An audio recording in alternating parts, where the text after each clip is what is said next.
Hello, level 4 students. Like I said, I want to use this opportunity to record for you your task. As you do know, we were supposed to go through this morning, and due to time constraints, we couldn't have the time to do so. So I'm going to do the recording and upload it to YouTube, and you can have access to it on YouTube. So this is how it is. Student instruction. This is the cover page. Project management level 4. The date of implementation, don't worry about that, even if it's dated and the city current one we are using. So, yeah. In terms of the instruction, as you could have here, this is a practical task that tests your ability to apply the knowledge and skill required in the vocational studies. As I've explained to you before, this is a very important practical element of your work that you need to focus on as this aim at testing your knowledge and the skill acquired specifically in this subject, project management. So this is your task 2. You need to read the information whereby, as you could have here, you study the task carefully. Then note what you must do in your own. Yeah, so you need to know what you need to do in your own spare time to prepare for the assignment or the assessment during the under supervision or what. Then you need to know the marks and time allocated per subtask and for the task as a whole. And in terms of the date of assessment, as we have discussed in the class, then you need to make sure that you use your student checklist as a guidance to assist you in terms of the mark allocation, specifically in terms of how your work will be marked or assessed. Then you need to reference any sources that you've used to avoid the issue of plagiarism. And yeah, so in terms of it's divided into various subtasks. Then let's see how it goes. Then you have subtask 1. Yeah. In terms of the description of the task, we've got how many subtasks we've got here? 7 subtasks. So the subtask 1, you are required to create a cover page for the project you've chosen in part 1. You know what you've chosen in part 1. So if you are still struggling to remember what you've chosen in part 1, so you come to me, then I will iron that one out. Then subtask 2, you need to create a table of content. Then subtask 3, you are required to describe and motivate the suitability of various project strategies and tactics. Then subtask 4, you must identify processes and procedure for your project. Then subtask 5, you need to outline and document a kind of organizational structure. Then subtask 6, you must identify ways in which deviation from scope. We have taught you what we mean by deviation. So deviation of scope can occur, how it can occur in a project or in a project environment, and which corrective actions that needs to be employed to mitigate against such mitigation scope change or deviation risk. Then you need to in subtask 7, you need to identify risk and the impact they can have on a project. Then yeah. So in terms of the instructions, you need to, for example, for task 1, subtask 1, I mean, which is the creation of a cover page. The mark allocation there is 3 marks.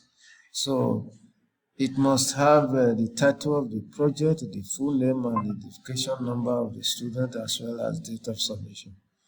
So after the cover page, then you have what we call subtask 2, where you need to create table of content. Of course, you know how table of content looks like.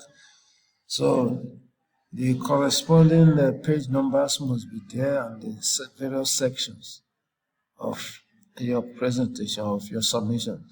Then subtask 3, which is the project strategy and tactics, and the mark allocation there is 8 marks. Here you need to describe the type of strategies and tactics that can be employed in a project environment. For example, when we're talking in terms of strategies and tactics, we got something of one-shot delivering tactics and strategies. Then we have got incremental.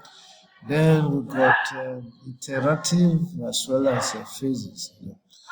Then you need to explain how these strategies and tactics will suit the project outcome of schedule and within budget. Then in subtask 4, sorry to say, you identify the processes and procedures. Based on the following processes and procedures, then you have the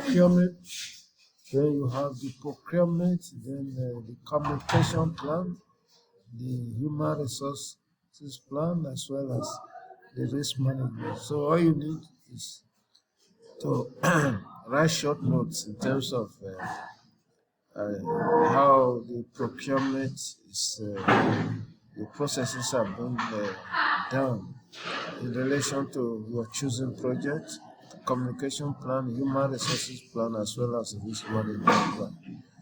Then the 51, the subtask 5, you need to design a kind of organizational structure, right? So to unpack that, you need to have 3 levels. As we have here, you say document and motivate the organizational structure for your identified project. So when you've identified, because we got 2 kinds of organizational structure, we have what we call matrix and functional, right? As we've identified. So you need to choose one and motivate why you decided to choose such.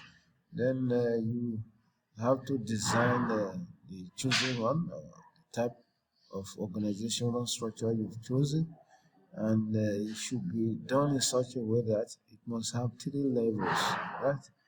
3 levels.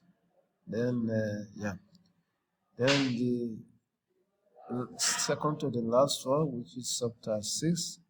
Here we talk about the scope and quality of your choosing project. Here you need to identify 2 deviations for deviation from the scope that may occur, then as well as opportunities that one could utilize to improve or on the scope, or to inject corrective actions that might occur as a result of actions to what might occur as a result of the deviation. Then you have subtask 7, which is risk management. Here you need to assess and describe the likelihood of the risk. So first of all, you identify the risk, then do a kind of assessment. So the assessment should be based on 2 important variables, which are the likelihood of the risk occurring as well as the impact. Then you need to as well identify 2 activities to recover from the identified risk. Right. So that is how it goes. This one is shows the time and the mark allocation. For example, the cover page is supposed to take 10 minutes and the mark allocation is 3 marks. Then the table of content, 10 minutes, mark allocation 6. And the project strategies and the tactics, 20 marks, 20 minutes, sorry to say, mark allocation 8. Then processes and procedures, 30 minutes is estimated there, right? The marks is 12. Then organizational structure, 20 minutes as per time allocation, then 8 marks allocation. Then scope and quality, 10, and the marks is 4. The last one, risk management, 20 minutes is allocated, then the marks allocation is 9. Altogether, 120 minutes, which is 2 hours. Then 50 marks as per the mark allocation. So you need to look at the rubric, you know, for you to be able to guide you in terms of knowing exactly what is required of you. So this is the rubric. Call it student checklist if you like. Then you have the subtask one, which is to create a cover page, 3 marks. Then here you have the breakdown. Title of the project, 1 mark. Name and idea of the student, 1 mark. Date of submission, 1 mark. Then altogether you have 3 marks. Then subtask 2, you have 6 marks altogether. So which is broken down into the following elements. Then there's correct order in listing the item, 3 marks. Correct listing of page number, you have 3 marks there.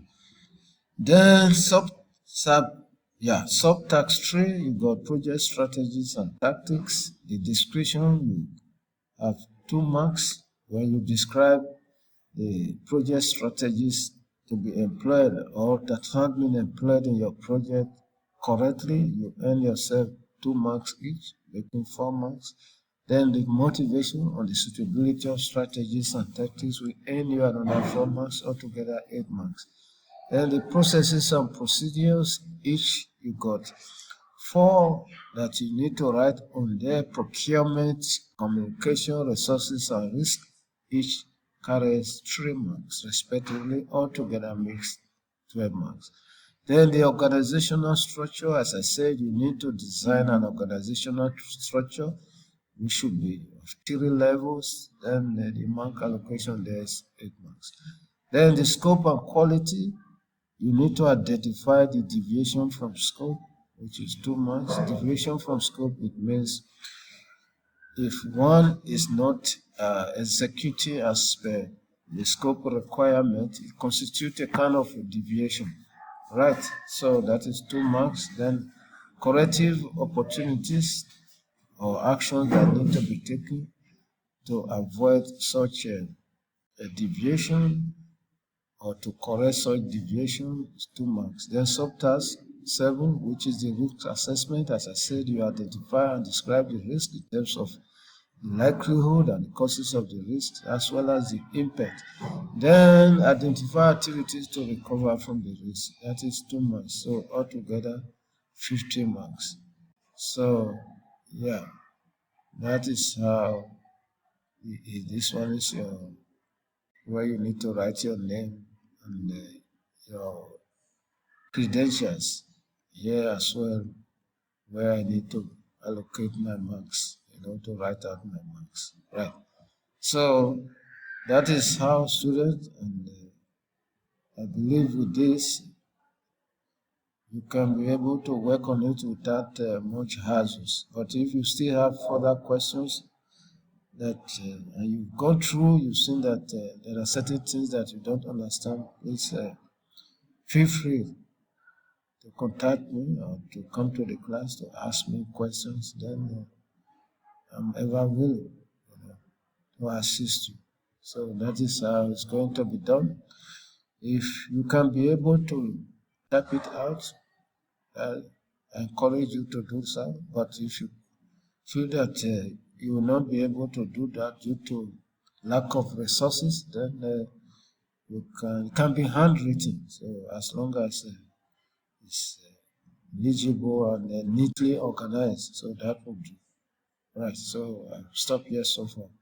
Thank you.